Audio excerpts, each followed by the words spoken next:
Irland Marcel Valencia Valencia, conocido como Yandey Marcel Solvillerte. Bueno, ante todo tenemos que hacer como una mirada retrospectiva a la Antioquia de la época.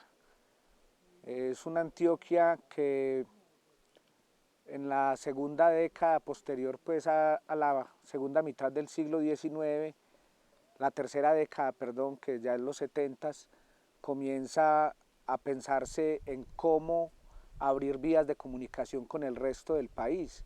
Sabemos que la provincia de Antioquia hasta ese entonces, el Estado soberano de Antioquia, porque estamos hablando dentro de la Constitución de Río Negro de 1863, el Estado soberano de Antioquia era un Estado conservador, muy cerrado a toda la política y a las condiciones económicas, incluso culturales del resto del país, y empiezan una élite antioqueña dirigida por Recaredo de Villa y por Pedro Justo Berrío, empiezan a dimensionar una vía de comunicación con el río Magdalena.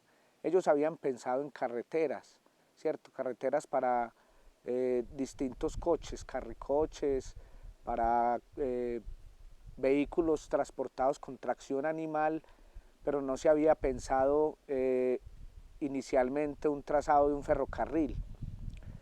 En ese, en ese ámbito pues de una nueva colonización, en este caso de la colonización del Valle del Río Nus, ya no por la ganadería que se ejerció a finales del siglo XVIII y la primera mitad del siglo XIX, sino con visiones pues de un trazado que comunicara al Valle de Aburrá con el Magdalena, apareció Manuel de Céspedes, cubano, quien de manera diplomática logró entablar buenas relaciones con esa élite antioqueña y fue quien sugirió el nombre de Francisco Javier Cisneros.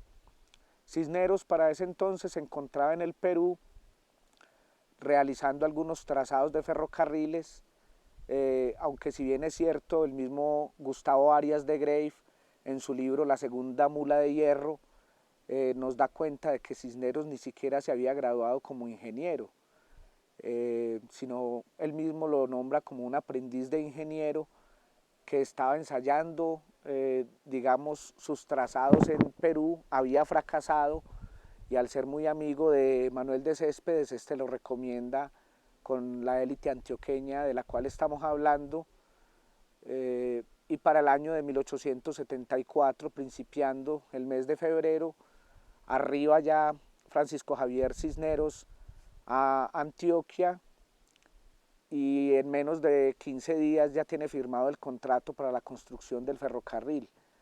Esto de antemano nos pone pues como una claridad del tipo de negocio que se realizó con todo tipo de concesiones, sin ninguna garantía de pago o digamos de una especie de contraprestación que pudiera dar la empresa que funda Cisneros, que es la que encargada de construir el ferrocarril, en caso tal de que no lograra hacer la construcción tal y como se había previsto. Durante todo el año de 1874 él está viajando, sobre todo en Estados Unidos. Hay que recordar que él es cubano norteamericano, tiene en su ascendencia ambas patrias.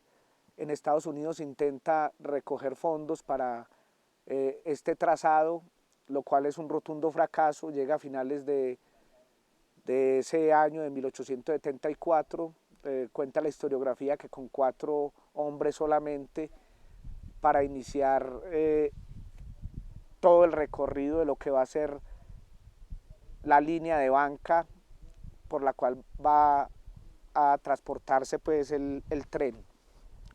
Ahí hay varios detalles que es necesario analizar. El primer perno que se clava es en el antiguo Remolino Grande, hoy día llamado Puerto Berrío, ¿cierto? Ese era un viejo puerto donde atracaban los champanes con unas cuantas chozas a manera de tambos, porque los habitantes de esa zona eran más indios nativos y y algunos negros y marrones que escapaban pues como de las grandes haciendas y se habían vuelto como los navegantes de esa zona del río, entre la actual Barranca Bermeja, bajaban hasta Honda, recorrían parte del río Nare también, y en ese punto fue elegido como para clavar el primer perno, que es como a mediados del mes de, perdón, a mediados de 1875 se inicia el trazado. Lo que logra construir Cisneros, si viene la vía dentro del contrato planteado que en 8 años llegaba desde el Magdalena hasta el Valle de Aburrá, él logra construir 48 kilómetros de vía férrea, desde Puerto Berrío hasta la estación de Pavas. Pavas es muy anterior a Caracolí y esto lo logra en un plazo de 10 años, es decir, que para el año de 1885, cuando se ha declarado la guerra entre liberales y conservadores de este año, la empresa del ferrocarril está completamente quebrada, no tiene ni siquiera con qué pagar 12.000 pesos oro, que fue el préstamo que le hizo Mercedes de Córdoba, hermana del general José María Córdoba, quien es quien le realiza ese préstamo económico a Cisneros para que inicie su trazado, además de que él lo que logra es tener una flotilla de vapores en el Magdalena que van a surtir a su propia empresa con materiales que no son los adecuados para una construcción de un ferrocarril. Hay datos de que muchos de los puentes que construyó los hizo en madera, lo cual lo beneficiaba a él también en términos de ser el único proveedor del ferrocarril, porque a medida que se iban deteriorando con el clima de esa selva semihúmeda tropical, como tiende a ser el valle del río Nus y todos esos valles adyacentes al río del Magdalena, él vuelve y contrata pues como los materiales, es decir, se va enriqueciendo de cuenta de esa acción a medida que va avanzando. Cuenta también Gustavo Arias de Grave al promedio de 1 kilómetro por año, cuando en otras latitudes se construía 1 kilómetro por mes. En Estados Unidos se estaba construyendo a 5 kilómetros por día a la misma época. Entonces también hay que mirar que en medio de esa gran leyenda que fue Francisco Javier Cisneros, ni siquiera cumplió con el trazado de cerca de 160 kilómetros que hay desde el río Magdalena hasta el Valle de Aburrá. Queda su obra inconclusa, esta por las distintas guerras se detiene hasta el año de 1895 aproximadamente, posterior a la Segunda Guerra también liberal conservadora de esa época, en la cual vuelve y vence la regeneración, es la unión de Miguel Antonio Caro con Rafael Núñez, y los liberales que vuelven a ser derrotados. Recordemos que Antioquia es un estado, era un estado soberano bajo la Constitución del 86, ya pasa a ser un departamento, y con esa tradición conservadora esas guerras detienen mucho la construcción del ferrocarril. 895 es donde se retoma de nuevo el trazado del ferrocarril, al punto de que el 7 de agosto de 1897 se inaugura la estación Caracolí. Ya Cisneros no está en el panorama pues de los ingenieros que están realizando esta labor. Posterior a eso viene la guerra de 1899, la también conocida Guerra de los 1000 días, que también vuelve y frena la construcción del ferrocarril, que se viene a retomar mucho tiempo después de finalizada la guerra bajo el quinquenio de Rafael Reyes. Entonces hablamos de que para el año de 1905 empiezan a construirse bajo la dirección del ingeniero Alejandro López, quien es el que construye un trazado similar al cual luego hizo la compañía canadiense en 1926-1929, que es más o menos la época de construcción del túnel de la Quiebra. Uno de los primeros trazados lo hace Alejandro López. Él no hizo el túnel tampoco, como alguna historiografía, digamos, fementida plantea que Cisneros hizo el túnel, otros plantean que fue también Alejandro López. No, a Alejandro López se le adeuda un gran trazado que realizó, que fue su tesis de grado en la Escuela de Minas, pero él nunca ejecutó ese trazado tampoco. Eso fue una compañía canadiense 20 años después de ese año de 1905, cuando él está trabajando en las estaciones La Gloria, conocida como Gallinazo. Antes del túnel se llegaba hasta Cisneros, hasta el año... Cisneros se construye en 1909, que se llamaba El Zarzal. La estación Cisneros se llamaba Zarzal. Es posterior a 1910 que empieza a llamársele Cisneros, porque el ingeniero Fabriciano Botero, quien fue quien hizo ese trazado, es quien propone el nombre de Francisco Javier Cisneros para hacerle un homenaje al pionero, ¿cierto? A Cisneros debemos verlo como el pionero, pero no como el hombre que construyó el ferrocarril de Antioquia, porque eso no es cierto. Es un ferrocarril que tarda 54 años en construirse. Entonces también, si miramos, es muy complejo que una sola figura esté durante 54 años a la cabeza de una construcción de estas magnitudes, no solo por las dificultades geográficas, no solo por las dificultades presupuestales y de corrupción, porque es que el CBY actual que se ve en las grandes carreteras de nuestro país viene desde esa época. El mismo Cisneros se favoreció con tierras al lado y lado del ferrocarril, sin haber siquiera terminado 50 kilómetros de esa vía férrea. Entonces, bajo la dirección de Alejandro López se construyen La Gloria, se construye San José del Nus, se construye Providencia.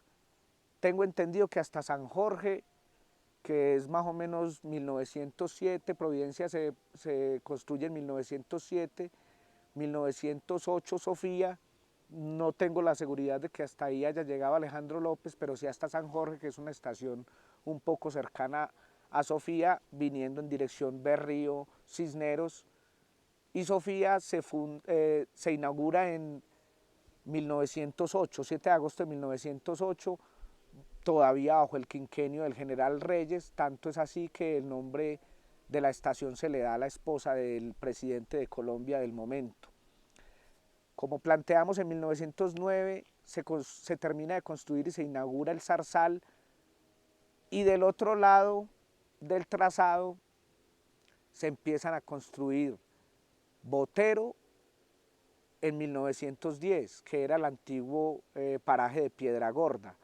Porcecito, 1913 al 1915 aproximadamente se termina esa estación y empiezan a construirse ya lo que son las estaciones de Pradera, Yarumito, Izaza, Barbosa en 1811, finalizando, principiando 1812, se construyen lo que es la estación San Andrés, que era como una especie de apartadero. Se construye la estación de Girardota, se construye en 1912 también la de Copacabana y el apartadero Machado.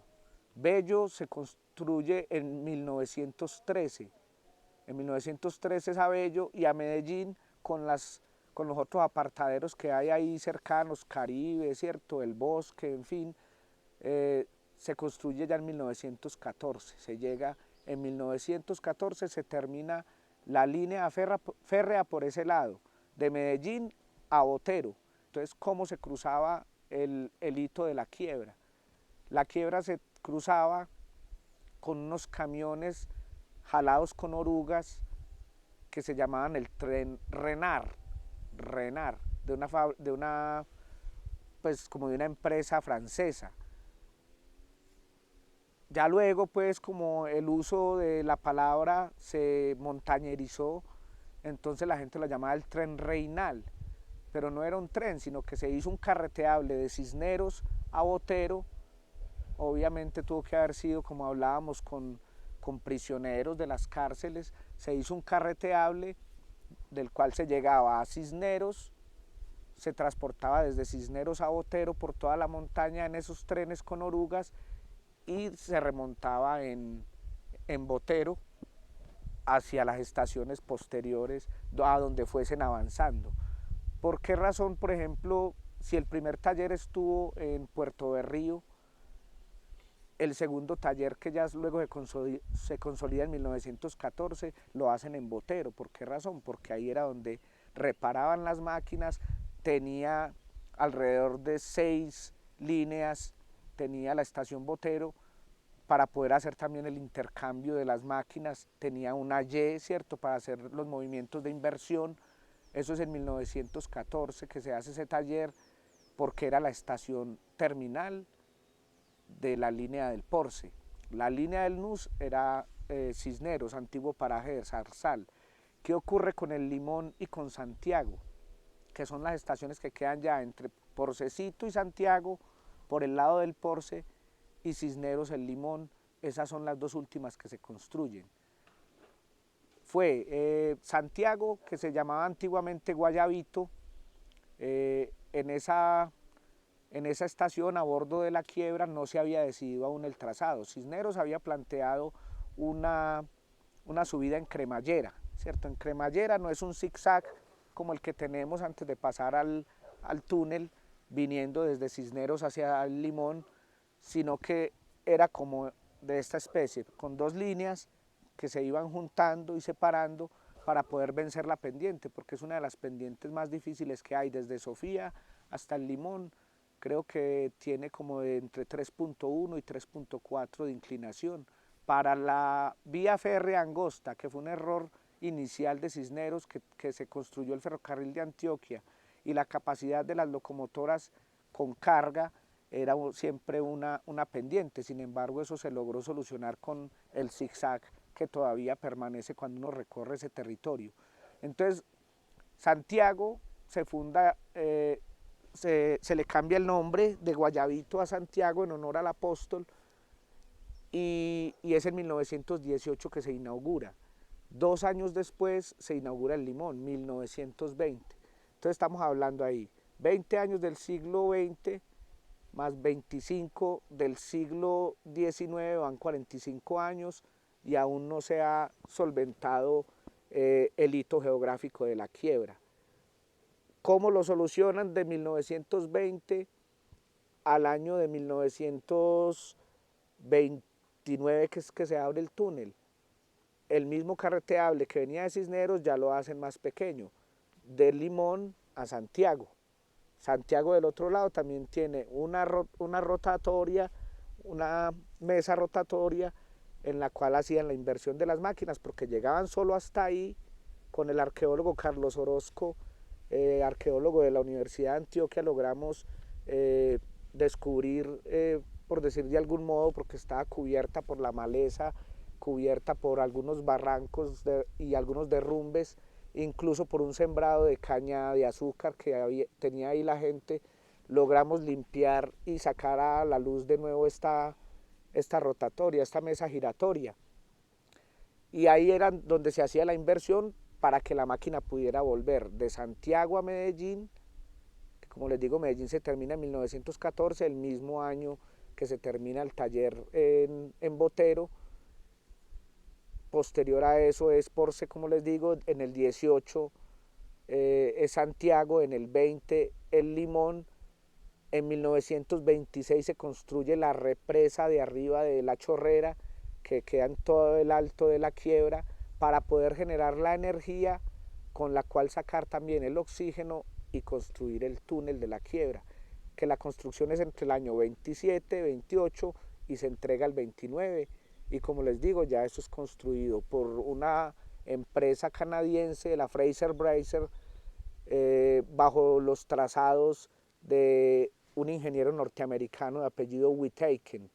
Entonces también está rodeado de mucha leyenda, de mucho mito, el gran sueño de los antioqueños. 54 años tarda en construirse y 31 años en venderse a la nación, porque solo 31 años operó como el ferrocarril de Antioquia independiente, y en el año de 1961 se firma la documentación. El 31 de diciembre de 1961 se vende a la nación, y ya desde el año de 1962 pasa a ser parte de los ferrocarriles nacionales y como la División Antioquia, ¿cierto? Casi todas las locomotoras a vapor estaban mandadas a recoger por un tratado que se hizo con Estados Unidos. Sí, eso ya sucede, obvio, como planteamos, 31 años después. 54 en construirse para venderlo a la nación en 31 años de operar en su funcionalidad, como se había previsto. Pero eso tiene que ver con un tratado con Estados Unidos y una misión diplomática que llamó la misión Curry.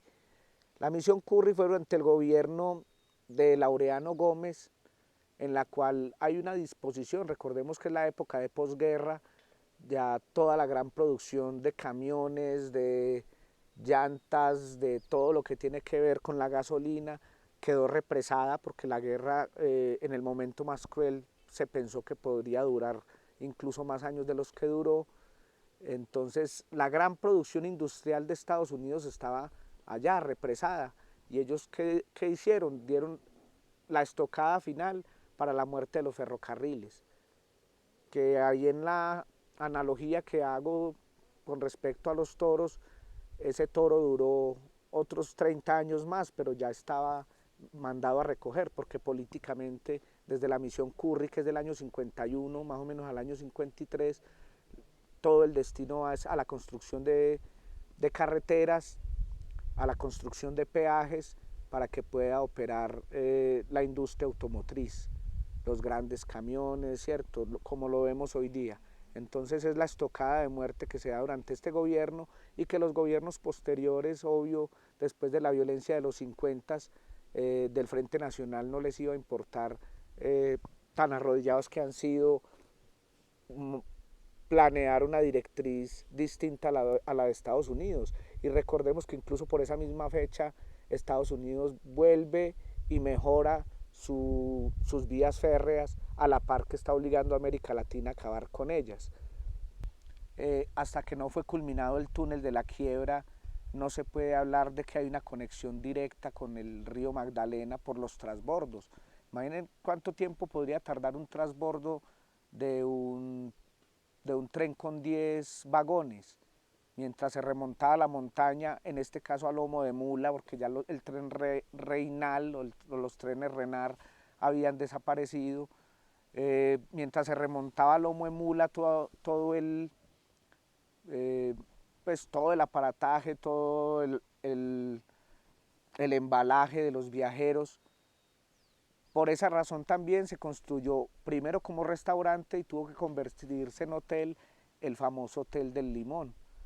Se construyó con fines de ser un restaurante, pero en vistas de la demora de ese trazado y que la gente tenía que pernoctar en esa zona para poder hacer el traslado a la estación del otro lado de la quiebra, se construyó ya como hotel y se adecuó como hotel y fue uno de los hoteles más lujosos de la época, conjuntándolo con el Hotel Magdalena, que es donde hoy día funciona la 14ª Brigada, si no estoy mal. Eso es como a grandes rasgos, eh,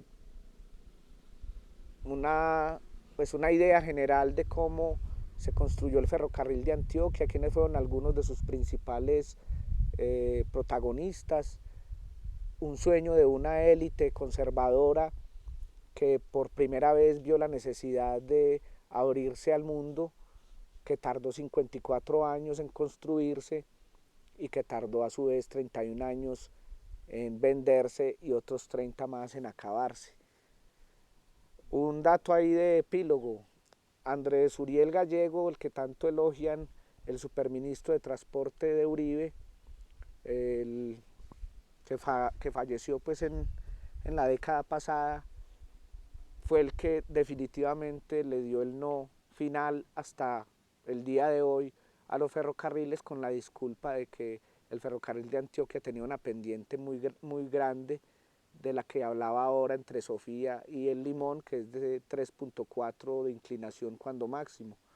Es la voluntad política la que ha matado los ferrocarriles más que otra cosa, porque en las zonas donde el ferrocarril sirve para explotar los minerales de carbón, por ejemplo, funciona a la perfección una locomotora con 100 vagones jalados. Para eso sí es efectiva y valiosa, pero para transporte de pasajeros no creo. Si la vamos a ver algún día será un tren de pasajeros casi turístico y a un costo alto y 100 trenes de carga para seguir extrayendo a la manera del siglo XVI el oro de Antioquia. Bueno, es muy complejo relacionarlo con la estación y sobre todo con la población. Recordemos que él se relacionó fue con las élites y las élites antioqueñas como las élites de todas las regiones del país son muy exclusivas, ¿cierto? Solo se mezclaban entre ellos, los grandes banquetes los harían entre ellos. Que haya pasado por Girardota, pues no estamos en la potestad de negarlo. Lo que sí es cierto es que él nunca llegó en la construcción hasta allá. Faltó mucho tiempo para que se lograra construir la estación entre el inicio del ferrocarril, la partida de Cisneros que se hace ya entre el año 85 y el año 86, 1885-1886, y la construcción de la estación que va a ser en el año 1912, ¿cierto? Ha pasado 3 décadas largas en la cual no podríamos generar una relación directa con la población, lo dudo bastante. Habría que seguir indagando, seguir buscando, porque en términos estrictos él no construyó esa estación, el trazado que él planteó tuvo sus modificaciones indudablemente, porque como les planteo, solo 48 kilómetros construyó de Puerto Berrío hasta Pavas y de ahí para allá lo hicieron otros ingenieros, que más bien deberíamos darnos a la tarea de verificar a qué ingeniero le tocó qué parte. Eso está todavía en los archivos del ferrocarril, que fue una empresa muy juiciosa que guardó cada una de las memorias de esa gran construcción que fue el ferrocarril de Antioquia. Pero con respecto a la pregunta, es anacrónico pensar que un personaje como Cisneros pudo haberse asentado por un tiempo determinado y que pudo haber intercambiado con la población rasa de un pueblo eh, todo ese montón de experiencias, más allá de lo que tiene que ver con la labor de ingeniería en términos culturales. Entonces, yo creo que es parte de las leyendas. Nosotros somos un pueblo lleno de mitos y de leyendas. Miren, por ejemplo, la locomotora que está en la estación Cisneros de Medellín, ¿cierto? Hoy día en la Alpujarra, esa locomotora plantean que es la primera locomotora que entró a Medellín y es la 25. Resulta que la 25 realmente se la tragó, eh, se la tragó el río en un accidente, y esta era, como si no estoy mal, la número 13 del ferrocarril de Girardot, solo que era una locomotora similar a esa 25, entonces la pintaron igual, como si fuera aquella, la vistieron para la ocasión y ahí la tienen como la representante digna de la primera locomotora que entró a la ciudad de Medellín, y esa no fue. Entonces, ejemplos como esos son muy, muy claves para entender toda la simbología que se teje y entreteje en un pueblo hiperbólico como el nuestro en torno a determinados hitos históricos. Una más, la primera locomotora, que esa sí vino con Cisneros, que fue la Antioquia, la número 1, Antioquia número 1, porque así la nombraron.